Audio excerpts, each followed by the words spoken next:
Assalamualaikum warahmatullahi wabarakatuh. Di video kali ini kita akan membahas pelajaran Al-Quran dan Hadis, yaitu materi pembelajaran dalam pelajaran Al-Quran Hadis kelas 7 bab pertama. Itulah yang akan kita bahas, yaitu tentang Al-Quran dan Hadis sebagai pedoman hidup.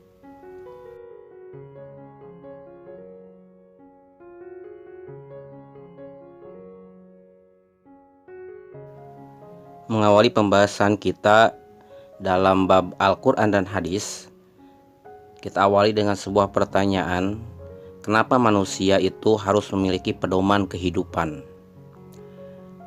Setiap manusia pasti membutuhkan pegangan hidup yang akan menuntun kepada jalan yang lurus dan terarah. Ibarat seseorang ketika dia mau ke suatu tempat, kalian bisa bayangkan ketika orang mau datang ke suatu tempat dan dia tidak tahu tempat tersebut, ketika dia tidak membawa petunjuk dan dia tidak membawa pegangan apa-apa, maka dia tidak akan nyampe ke tempat tersebut.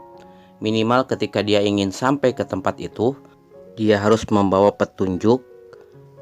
Misalkan dia membawa catatan alamat, ataupun ketika dia sudah memiliki alamat dan dia tidak tahu jalan untuk menuju tempat yang dia tuju tersebut, maka kalau zaman canggih sekarang, bisa menggunakan Google Map sebagai petunjuk untuk mencapai tujuan tersebut. Maka itulah yang namanya pedoman kehidupan.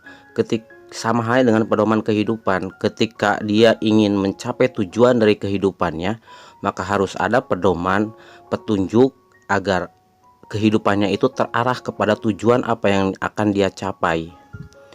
Maka itulah pentingnya yang namanya pedoman kehidupan, yang namanya pedoman hidup. Maka bagi kita wajib hukumnya Al-Quran dan hadis Rasulullah SAW menjadi pedoman kehidupan kita, karena itulah yang menunjukkan tujuan daripada kehidupan kita sebagai umat manusia. Ketika kita sudah paham mengapa kita memerlukan pedoman kehidupan, yaitu Al-Quran dan Hadis sebagai pedoman kehidupan kita, agar hidup kita terarah, agar hidup kita mencapai tujuan kehidupan yang sebenarnya. Tapi banyak orang yang tidak menjadikan Al-Quran dan Sunnah itu, ataupun Al-Quran dan Hadis itu, tidak dijadikan pedoman kehidupan. Ada sebabnya. Di antaranya yaitu tidak tahu ataupun tidak mengerti tentang apa itu Al-Quran dan Hadis. Maka kesempatan ini kita bahas tentang pengertian Al-Quran dan Hadis, agar kita menjadikan Al-Quran sebagai pedoman kehidupan, menjadikan hadis sebagai pedoman kehidupan kita, menguatkan kembali bahwa Al-Quran dan Hadis itu adalah pedoman kehidupan kita. Apa itu Al-Quran? Al-Quran menurut bahasa yaitu diambil dari kata qoro'u Qur'anan, yang artinya membaca atau bacaan. Sedangkan menurut istilah, Al-Quran adalah wahyu Allah yang diturunkan melalui malaikat Jibril kepada Nabi Muhammad SAW secara berangsur-angsur sebagai pedoman kehidupan umat manusia dan bernilai ibadah bagi orang yang membacanya. Nah, ketika orang mampu ataupun ketika orang menjadikan Al-Quran sebagai pedoman kehidupannya, maka kehidupannya itu akan beruntung, sebagaimana firman Allah Subhanahu wa Ta'ala dalam Al-Quran surat Al-Baqarah ayat yang kelima, ulaika ala hudam mir rabbihim wa ulaika humul muflihun.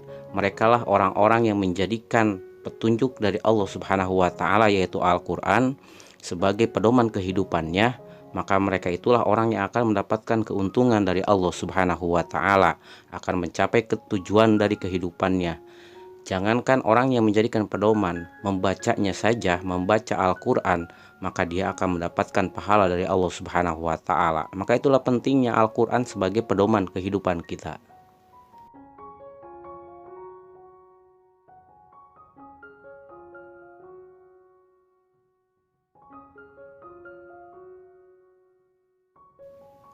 Dan sekarang apa itu hadis? Kita akan bahas pengertian tentang hadis.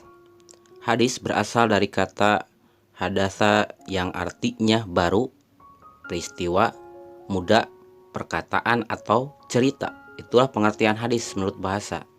Sedangkan hadis menurut istilah adalah segala sikap, perbuatan, perkataan, atau penetapan, persetujuan, atau dikenal juga dengan takrir Rasulullah Shallallahu Alaihi Wasallam. Maka itulah yang namanya hadis. Ketika ada perbuatan Nabi, ketika ada ucapan Nabi, ataupun penetapan persetujuan terhadap perbuatan dari sahabat yang kemudian Nabi menyetujuinya atau menetapkannya ataupun mentakrirkannya, mensetujuinya perbuatan tersebut, maka itulah hadis. Maka hadis terbagi kepada 3 macam. Boleh dilihat tulisannya. Yang pertama, hadis qauli. Apa itu hadis qauli? Yaitu hadis yang berupa ucapan Nabi Shallallahu Alaihi Wasallam. Maka ketika ada ucapan Nabi, itu disebut dengan hadis qauli. Yang kedua, yaitu hadis fi'li, yaitu hadis yang berupa perbuatan Nabi. Ketika Nabi melakukan sesuatu, melakukan perbuatan sesuatu, maka itulah yang namanya hadis fi'li, yaitu perbuatan Nabi.